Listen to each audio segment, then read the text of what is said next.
ಕೆಲವೊಮ್ಮೆ ಮಹಿಳೆಯರು ಪುರುಷನನ್ನು ಇಷ್ಟಪಡುತ್ತಾರೆಯೇ ಎಂದು ಹೇಳಲು ಸಾಧ್ಯವಾಗುವುದಿಲ್ಲ, ಏಕೆಂದರೆ ಕೆಲವೊಮ್ಮೆ ಅವರಿಗೆ ತಮ್ಮ ಮನಸ್ಸಿನ ಭಾವನೆಗಳನ್ನು ಹೊರಹಾಕಲು ಸಾಧ್ಯವಾಗುವುದಿಲ್ಲ. ಇಂತಹ ಪರಿಸ್ಥಿತಿಯಲ್ಲಿ ಅವರು ದೈಹಿಕ ಸಂಬಂಧವನ್ನು ಹೊಂದುವ ಬಯಕೆಯನ್ನು ಹೊಂದಿದ್ದರೂ ಅವರು ಅದನ್ನು ಕೆಲವು ಸಂಕೇತಗಳ ಮೂಲಕ ವ್ಯಕ್ತಪಡಿಸಲು ಮುಂದಾಗುತ್ತಾರೆ. ಆ ಸಂಕೇತಗಳು ಯಾವುವು ಎಂಬುದನ್ನು ತಿಳಿದುಕೊಳ್ಳೋಣ ಬನ್ನಿ. ಸಂಕೇತಗಳು: ಮಹಿಳೆಯರು ಹೆಚ್ಚು ಉಸಿರಾಡಲು ಪ್ರಾರಂಭಿಸಿದಾಗ ಮಹಿಳೆ ದೈಹಿಕ ಸಂಬಂಧವನ್ನು ಹೊಂದಲು ಸಿದ್ಧರಿದ್ದಾರೆ ಎಂದು ಪುರುಷನು ಅರ್ಥಮಾಡಿಕೊಳ್ಳಬೇಕು. ಮಹಿಳೆ ತನ್ನ ಸ್ವಂತ ಕೂದಲಿನೊಂದಿಗೆ ಆಟವಾಡಲು ಪ್ರಾರಂಭಿಸಿದಾಗ ಅದನ್ನು ಅರ್ಥಮಾಡಿಕೊಳ್ಳಬಹುದು.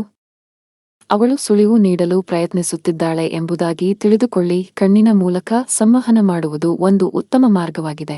ಒಬ್ಬ ಮಹಿಳೆ ನಿರಂತರವಾಗಿ ನಿಮ್ಮ ಕಣ್ಣುಗಳನ್ನು ನೋಡುತ್ತಿದ್ದರೆ ಮತ್ತು ನಗುತ್ತಿದ್ದರೆ ಅಥವಾ ಅವಳ ಕೂದಲಿನೊಂದಿಗೆ ಆಟವಾಡುತ್ತಿದ್ದರೆ ಅವಳು ನಿಮ್ಮನ್ನು ಇಷ್ಟಪಡುತ್ತಾಳೆ ಮತ್ತು ನಿಮ್ಮೊಂದಿಗೆ ದೈಹಿಕ ಸಂಬಂಧ ಬಯಸುತ್ತಿದ್ದಾಳೆ ಎಂದರ್ಥ.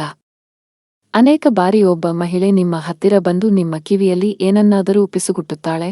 ಅವಳು ಹತ್ತಿರ ಬಂದಾಗ ಅವಳು ನಿಮ್ಮ ಬಗ್ಗೆ ಆಸಕ್ತಿ ಹೊಂದಿದ್ದಾಳೆ ಎಂಬುದನ್ನು ಸಂಕೇತಿಸುತ್ತದೆ. ಅನೇಕ ಬಾರಿ ಮಹಿಳೆ ತನ್ನ ತುಟಿಗಳನ್ನು ಒತ್ತುತ್ತಾಳೆ, ಕಚ್ಚುತ್ತಾಳೆ. ಇದರಿಂದಲೂ ಸಹ ನೀವು ಅರ್ಥಮಾಡಿಕೊಳ್ಳಬಹುದು. ಮಹಿಳೆ ತನ್ನ ದೇಹವನ್ನು ವಿವಿಧ ರೀತಿಯಲ್ಲಿ ಉಜ್ಜಿದಾಗ ಅಥವಾ ಸ್ಪರ್ಶಿಸಿದಾಗ ಅವಳು ದೈಹಿಕ ಸಂಬಂಧಕ್ಕೆ ಸಿದ್ಧಳಾಗಿದ್ದಾಳೆ ಎಂಬುದರ ಸಂಕೇತವಾಗಿದೆ.